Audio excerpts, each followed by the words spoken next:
بسم اللہ الرحمن الرحیم۔ السلام علیکم ناظرین اکرام، آج ہم بات کرنے جا رہے ہیں کہ یزید کون تھا۔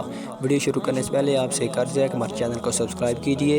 یزید 25 ہجری کو دمشق میں پیدا ہوا۔ اس کی ماں کا نام محسون تھا۔ یزید نے اپنے ننھال میں پرورش پائی۔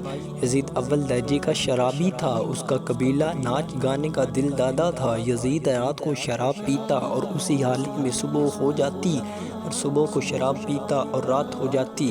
روایات میں ملتا ہے کہ یزید شکار کا بہت شوقین تھا۔ اسے شکار پسند تھا۔ اس کے پاس بہت سارے شکاری کتے ہر وقت میسر ہوتے تھے۔ یزید نہایت ہی ظالم اور جابر انسان تھا۔ یزید اتنا بڑا گستاخ تھا کہ اکثر اپنے اساتذہ سے لڑ پڑتا تھا اور انہیں مارنے پر بھی آمادہ ہو جاتا تھا۔ حضرت امیر معاویہ نے اپنی زندگی میں ہی یزید کو ولی عہد بنا کر بیعت کر لی۔ 5 لوگوں نے یزید کی بیعت نہیں کی تھی۔ ان میں ایک حضرت امام حسین علیہ السلام تھے، حضرت عبداللہ بن زبیر تھے، عبداللہ بن عمر اور بھی 2 صحابی تھے جنہوں نے یزید کی بیعت نہ کی۔ یزید حضرت محمد صلی اللہ علیہ وآلہ وسلم کے دین کا منکر تھا، اس لیے حضرت امام حسین علیہ السلام نے اس کی بیعت نہیں کی تھی۔ حضرت امیر معاویہ 60 ہجری میں وفات پا گئے۔ وفات سے پہلے انہوں نے یزید کو چند نصیحتیں کی تھی، کہ ان میں سے ایک نصیحت یہ بھی تھی کہ عراق کے لوگ حضرت امام حسین علیہ السلام کو ضرور تمہارے مقابلے میں کھڑا کریں گے۔ اگر ایسا ہوا تو نرمی اور درگزر سے کام لے، تاکہ کل قیامت کے دن تمہاری بھی بخشش ہو سکے۔ حضرت امام حسین علیہ السلام ہمارے پیارے نبی حضرت محمد صلی اللہ علیہ وآلہ وسلم کے پیارے نواسے ہیں۔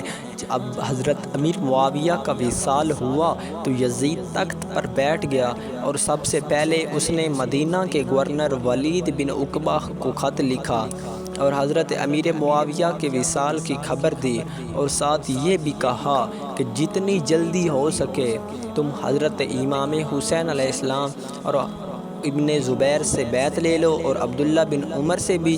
مدینہ کا گورنر ولید بن عقبہ نہایت ہی شریف اور سادہ سا انسان تھا۔ اس کے دل میں اہل بیت کی محبت اور ان کا بہت زیادہ احترام تھا۔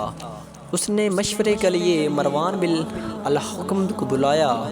مروان بن الحکم نے کہا کہ حضرت امام حسین علیہ السلام اور ابن زبیر کو یہاں بلا کر بیعت کا مطالبہ کرو۔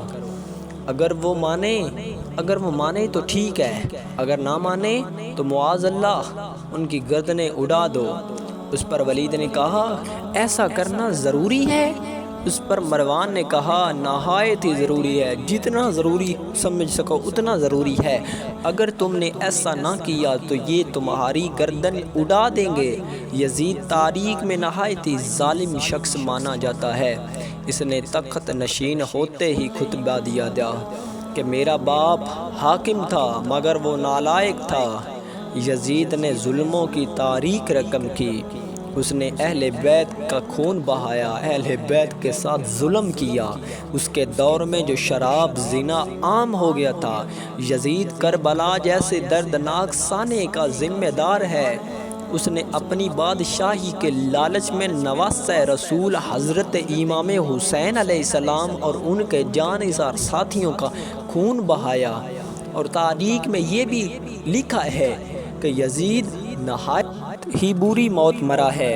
اس دنیا میں بھی اس نے ذلت اور رسوائی حاصل کی ہے، اور آخرت میں بھی اس کے لیے دردناک عذاب تیار ہے۔